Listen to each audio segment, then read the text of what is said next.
لله. الحمد لله نحمده ونستعينه ونستغفره ونعوذ بالله من شرور أنفسنا ومن سيئات أعمالنا. من يهده الله فلا مضل له ومن يضلل فلا هادي له. أشهد أن لا إله إلا الله وحده لا شريك له وأشهد أن محمدا عبده ورسوله. اللهم صل وسلم على سيدنا محمد وعلى آله وأصحابه والتابعين لهم بإحسان إلى يوم الدين. أما بعد فيا عباد الله اتقوا الله أوصيكم وإياي بتقوى الله فقد فاز المتقون.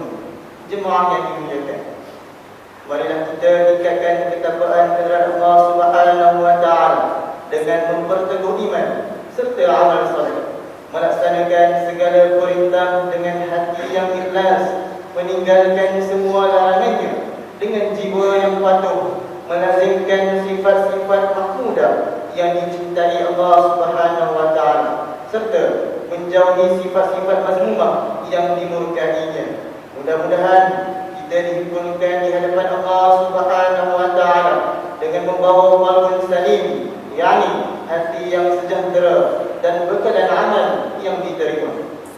Mimbar akan memperdengarkan khutbah yang bertajuk ganjaran bersedekah. Firman Allah Subhanahu wa taala dalam ayat yang ke-10 suratul Munafiqun, a'udzu billahi minasyaitonir rajim. وَأَنْفِقُوا مِمَّا رَزَقْنَاكُمْ مِنْ قَبْلِ أَنْ يَأْتِيَ أَحَدَكُمُ الْمَوْتُ فَيَقُولَ رَبِّ لَوْلَا أَخَّرْتَنِي إِلَى أَجَلٍ قَرِيبٍ فَأَصَّدَّقَ وَأَكُنْ مِنَ الصَّالِحِينَ. Yang bermaksud, dan belanjakanlah sebahagian daripada rezeki yang telah kami berikan kepadamu sebelum kematian datang kepada salah seorang antara kamu. Kalau tidak, maka pada saat itu dia akan merayu dengan berkata, wahai Tuhanku, sekiranya engkau berkenan menangguhkan kematianku sedikit waktu lagi, maka aku akan bersedekah dan aku akan menjadi orang yang soleh. Sedekah adalah ibadah sunat yang sangat disukai oleh Allah Subhanahu wa taala, berupa perbuatan memberi kepada golongan yang memerlukan kerana ingin mendekatkan diri dengan Allah Subhanahu wa taala. Pemberian sedekah hendaklah diutamakan kepada sanak saudara, fakir miskin, anak yatim, begitu juga golongan fi sabilillah dengan mendahului kalangan ahli keluarga yang terdekat. Manusia dikurniakan rezeki secara berbeza sebagai rahmat dan juga ujian daripada Allah Subhanahu wa taala. Ada yang dikurniakan kemewahan dan juga keselesaan, ada pula yang hidup dalam kemiskinan dan juga kesempitan. Kerana itu terdapat insan-insan yang berada dalam kesusahan yang selayaknya diberikan bantuan. Ummah yang bersedia menghulur bantuan kepada insan-insan yang memerlukan merupakan ummah yang telah menyambut seruan Allah Subhanahu wa taala, meletakkan dirinya sebagai insan terpuji, berjiwa insani, sanggup berkongsi sebahagian harta yang dimiliki demi kesejahteraan bersama. Bersedekah wajar diberikan menurut keperluan penerimanya, sama ada berbentuk wang, sama ada berbentuk ringgit, makanan, pakaian, perumahan dan juga pengangkutan, termasuk ubat-ubatan, peralatan perubatan, perawatan perubatan, juga keperluan alatan kerja atau pembelajaran serta tajaan pengajian.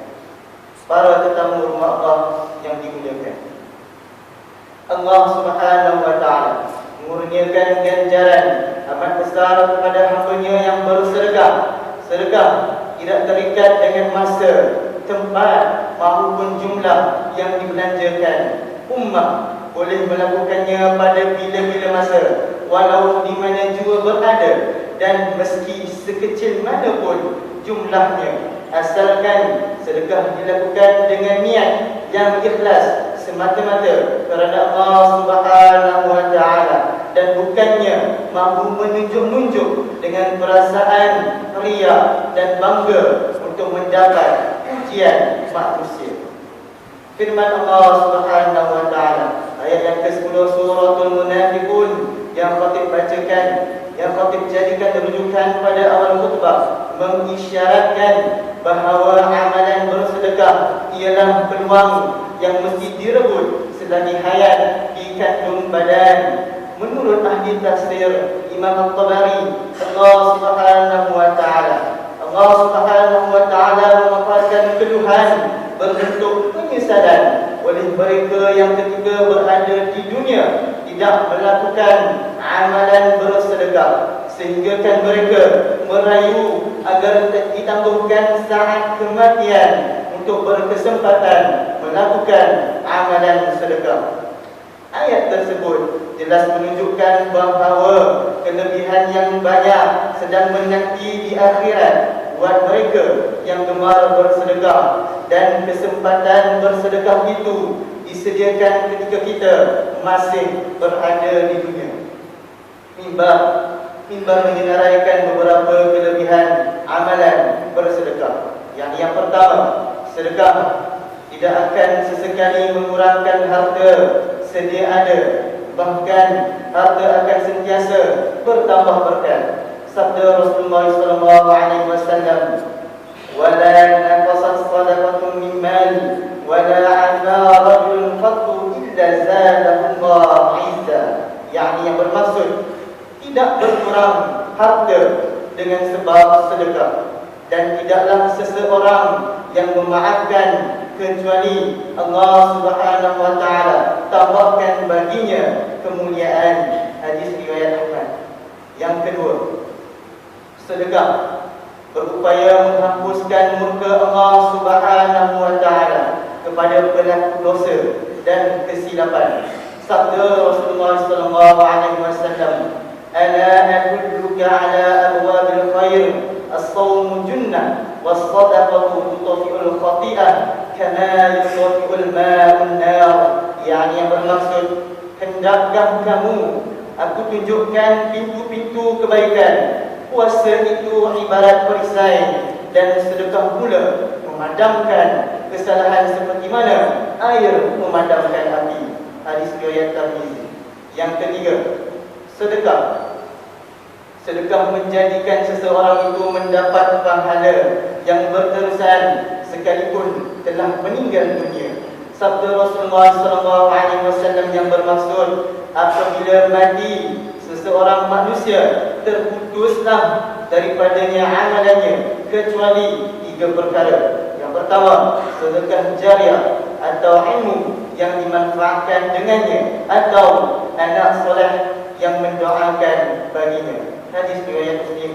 Yang keempat, sedekah berupaya menyelamatkan ummah daripada bala bencana, mendapat kelapangan jiwa, menyucikan harta, menawar kepada penyakit hati, mencapai hakikat kebaikan, dan akan sering didoakan oleh para malaikat. Hadirin rahimahullah, atas rahmat Allah Subhanahu wa taala, Islam yang amat luas tidak menyempitkan sedekah dalam bentuk waringgit dan harta benda sahaja. Di sebaliknya, sedekah merangkumi pelbagai amal kebaikan lain, antaranya menyampaikan ilmu pengetahuan, memberi dorongan dan juga bimbingan, memberikan masa dan tenaga melakukan amal tanpa memikirkan upah, menghalalkan hutang, menjaga dan juga merawat orang sakit, dan pelbagai lagi. Sabda Rasulullah SAW yang bermaksud, tiap-tiap perkara yang ma'ruf itu menjadi sedekah. Antaranya, hendaklah engkau yakni semasa bertemu dengan saudaramu, biarlah dengan muka yang manis, yakni senyuman. Dan kalau ada yang meminta air, hendaklah engkau tuangkan timbamu ke dalam bekas air yang dibawanya. Hadis riwayat Ahmad. Zahirkan kesyukuran atas nikmat kurniaan Allah dengan bersifat murah, sentiasa menggunakan harta untuk menolong orang-orang yang dhaif, uzur, fakir miskin dan juga anak-anak yatim. Manfaatkan harta kurniaan Allah Subhanahu wa taala dengan membantu orang-orang yang memerlukan rawatan perubatan dan anak-anak yang memerlukan pembiayaan pendidikan. Ummah wajib memperbetulkan pandangan terhadap harta dengan menjadikannya sebagai alat untuk meraih kebahagiaan dunia, kejayaan akhirat. Harta tidak boleh dijadikan bahan untuk dibangga-banggakan, untuk bermewah-mewah sehingga berlaku pembaziran. Harta tidak sepatutnya menjadikan manusia bersifat sombong, bongkak, ria, tamak dan juga bakhil. Mimbar menyinaraikan dua kesimpulan. Yang pertama, jadikan amalan bersedekah sebagai budaya hidup. Semaikan budaya bersedekah sekalipun dalam jumlah yang kecil dalam jiwa anak-anak ketika masih usia kecil, agar mereka dapat melazimkan amalan bersedekah. Yang kedua, Allah Subhanahu wa taala menjanjikan hak kepada hamba-Nya yang membelanjakan harta, sama ada zakat, wakaf, infak dan juga sedekah, akan digantikan dengan nikmat yang lebih baik di dunia dan juga di akhirat. Firman Allah Subhanahu wa taala dalam surah As-Saba ayat yang ke-39, A'udzubillahi minasyaitonir rajim. Qul inna rabbi yabsutu rizqa liman yasha'u min 'ibadihi wa yaqdiru lahu wa ma anfaqtum min shay'in fa huwa yukhlifuhu wa huwa khairur raziqin. Yang bermaksud, katakanlah, wahai Muhammad, sesungguhnya Tuhanku melapangkan rezeki sesiapa yang dikehendakinya dalam kalangan hamba-Nya, dan Dia juga menyempitkan baginya. Dan apa-apa sahaja yang kamu belanjakan, maka Allah Subhanahu wa taala menggantikannya, dan Dialah sebaik-baik pemberi rezeki. Barakallahu li wa lakum bil Qur'anil azim wa nafa'ani wa iyyakum bima fihi min al-ayati wa dzikril hakim wa taqabbala minni wa minkum tilawatahu innahu was-sami'ul 'alim. Aqulu qawli hadza wa astaghfirullaha al-'azim li wa lakum wa li sa'iril muslimin wal muslimat والمؤمنين والمؤمنات الأحياء منهم والأموات فاستغفروه إنه هو الغفور